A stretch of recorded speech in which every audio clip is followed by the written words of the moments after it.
directly here.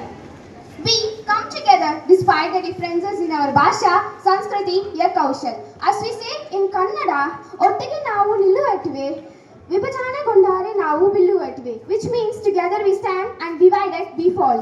Today, we the students of class 8A are going to present special item based on Bhasha Sangam, in which we are going to present basic conversations in different language.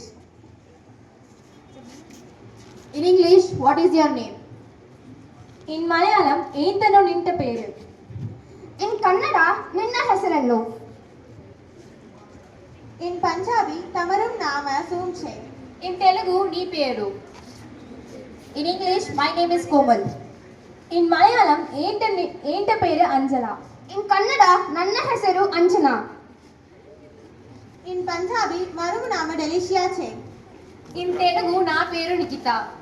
In English, how are you? In Malayalam, sugamano.